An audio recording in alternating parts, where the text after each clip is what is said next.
Hey guys, so we're moving on to the next lesson in Unit 2, and it's actually the last lesson in Unit 2, and it's solving absolute value inequalities now. So recall what each of these inequality symbols represent. This is the less than symbol, this is the less than or equal to, this one is the greater than symbol, and then this one is the greater than or equal to.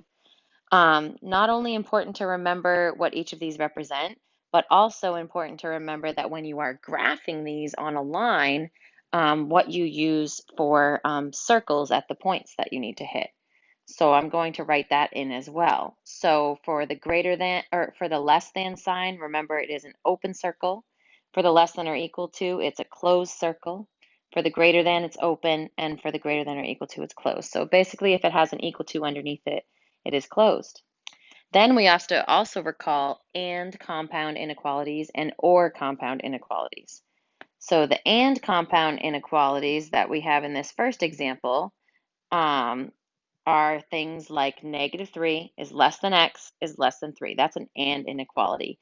And that on a graph is going to produce a line that looks like this. So it would have open dots because of the less than symbol, and then it would connect. So and inequalities connect.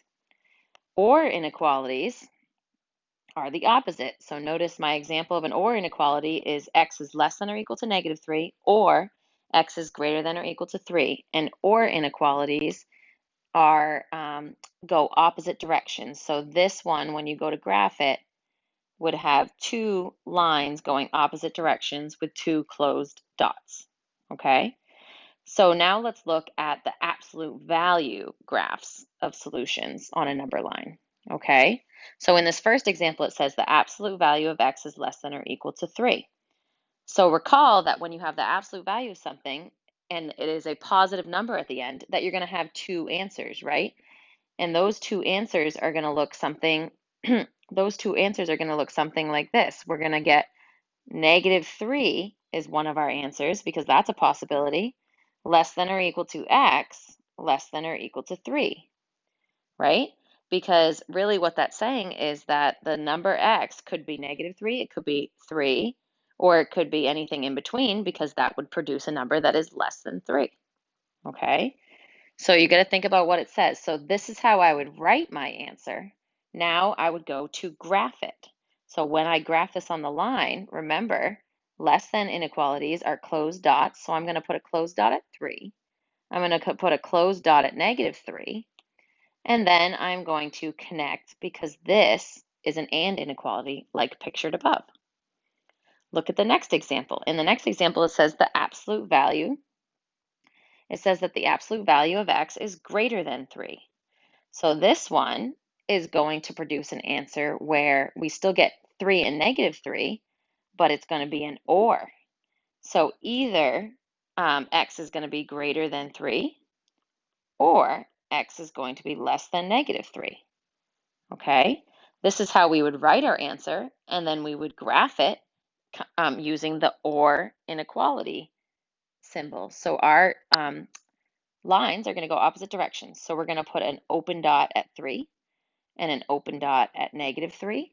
And now our lines, instead of connecting, are going to go opposite directions. So we're going to make a line that way, and then we're going to make a line that way.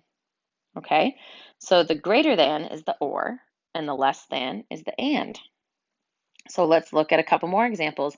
Now what they're going to do is they're going to ask you to write an inequality, an absolute value inequality, based on the picture. So notice in the picture here, we have going opposite directions. We have an or inequality. So if you look at the example above, we define this as the absolute value of x. That's going to be a greater than symbol. And what are the two numbers that they're at?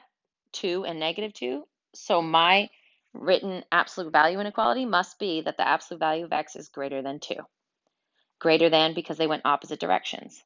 Look at the next one. In the next one, they connect. So I know it's going to be a less than symbol. I also know it's going to be a less than or equal to symbol because of the closed dots. And then I'm just going to write my absolute value of x at the front, and the number that they are both on or represent is 4. So you write the absolute value of x is less than or equal to 4. So look at your picture and see if it goes opposite directions or if it connects. okay? So now let's look at how to solve an absolute value inequality, okay? So when you are solving it, I kind of gave you an example up in the previous ones, okay? Your answer is going to look a certain way. So for this first one, you first got to isolate the absolute value, just like you did in the previous lesson, okay? And then you're going to write your answer based off of whether C is positive and based off of your inequality symbol. So this first one is doing the less than inequality symbols, and it says it's less than or equal to, or think less than. So in other words, it's trying to give you a hint here that the less than symbols produce and inequalities where you connect, okay? So that means our answer for less than, when you have the absolute value of A is less than C, our answer is going to be the negative of that outside number C, less than A, less than positive C. That's how our answer is going to look. Same with the less than or equal to, negative C, less than or equal to A, less than or equal to C. Okay? In the next example, we give you a little hint here and to think greater. So you have less than is an and inequality, and you would write your answer with the less than symbols. And greater, you would write like this. So the greater symbols would be A, whoops, I wrote with the highlighter here, would be A greater than 3, greater than C, or A less than negative C. Same thing with the greater than or equal to symbol. You would say A greater than or equal to C, or A less than or equal to negative C. Okay? And again, I showed you a quick example of this at the beginning. So now let's look at solving these absolute value equations and writing our answers in one of those 4 ways. Okay? So in the first one, notice that we need to get the absolute value by itself. It is not by itself. So since it's not by itself, we're going to first subtract 6. So we're going to minus 6 from both sides. If I minus 6 from both sides, I now get the absolute value of y is less than or equal to 11. Okay? So I'm going to follow the less than because it's the less than symbol, and I'm going to write my answer, negative 11, less than or equal to y in the middle, less than or equal to 11. And there's our final answer there. So that's how I have to write my answer in order for it to count. In number 2, we still don't have the absolute value by itself, so I'm going to get it by itself by subtracting 11. Subtract 11 from both sides, and you get the absolute value of u is greater than 8. Now we're looking at the greater examples. So notice it's a positive number, so I'm going to write my final answer here as u greater than 8, or u less than negative 8.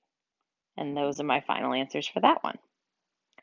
In number 3, the absolute value is already by itself, so we don't have to solve there. We don't have to isolate it, okay? But notice that we have the greater symbol, so we know we're going to have an or example. So what we're going to do is we're going to take the inside of the absolute value, w minus 3. We're going to set it greater than or equal to 4, and we're going to put an or in between, and then we're going to set that inside again, w minus 3, less than or equal to negative 4. And then you still have to continue to solve so that you get 2 answers or 2 inequalities for the w. So I'm going to add 3 to all of these to solve for this. And I get w greater than or equal to 7, or w less than or equal to negative 1. And those are my 2 answers there. Okay? In number 4, notice the absolute value again is all by itself. So we don't have to solve for the absolute value here. Instead, what we're going to do is notice that it's a less than symbol, and you're going to put whatever is inside the absolute value in the middle.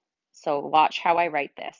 Negative 9 less than or equal to 2y plus 3 less than or equal to 9. Okay? So here, then you are going to solve the inside so that you get y by itself. So look what I'm going to do. I'm going to subtract 3 from all 3 pieces, okay? When I do that, I have negative 12 less than or equal to 2y less than or equal to 6. And I actually needed a little bit more room here. So I'm going to move over to the right on my paper, okay? And then my last step here would be to divide all three of those by 2 in order to get y by itself. So when I do that, my final answer is going to be negative 6 less than or equal to y less than or equal to 3. So some of these answers, notice, require quite the bit of work. So let's look at these last two, because I can guarantee that these last two are definitely going to look like quite a bit of work, okay? So in this one, in this example here, we have, this is the one I'm working on, 3 absolute value of y minus 9 plus 1 is greater than 28. So remember, when we isolate for the absolute value or get it by itself, we are going to subtract 1 from both sides. We're going to do the subtracting first. When I do that, I still am left with 3 absolute value of y minus 9 greater than 27. Okay? Then from there, I need to get the 3 out of the way before I go on to solve this. So I'm going to divide both sides by 3 to get it out. Then I have the absolute value of y minus 9 is greater than 9. Okay? Then from here, this is where I notice that I have the greater than symbol, so I know I'm going to be making an or statement, and I'm going to set the inside y minus 9 greater than 9, or I'm going to set the inside y minus 9 less than 9, less than negative 9, sorry, less than the negative. Then you solve each of those. So I'm going to add 9 to all of these sides of my equations. And when I do so, I'm going to get my two answers. Y is greater than 18, 9 plus 9 is 18, or y is less than 0. And there's my other answer. Okay? All right, last one. So in this one, again, probably going to take a lot of work just by looking at it, but remember we're looking at this one right here, and I know it's hard with the scratch marks that I have from above. So in this one, we have to get rid of the plus 5 first. We're going to minus 5 from both sides. Then we get the absolute value of 4. 4 absolute value of v plus 2 is less than or equal to negative 16. And I need to get rid of the 4, so I'm going to divide by 4 on both sides. So when I do that, I have the absolute value of v plus 2 is less than or equal to negative 4. Now that I have that it's less than or equal to a negative number, notice that this can't happen. You can't have an absolute value that is going to be less than a negative number. Remember, just like you can't have an absolute value equal to a negative number. So this one is no solution. So this particular lesson takes a little bit of work, so make sure you take your time and follow all the steps, and let me know if you have any questions. All right, good luck.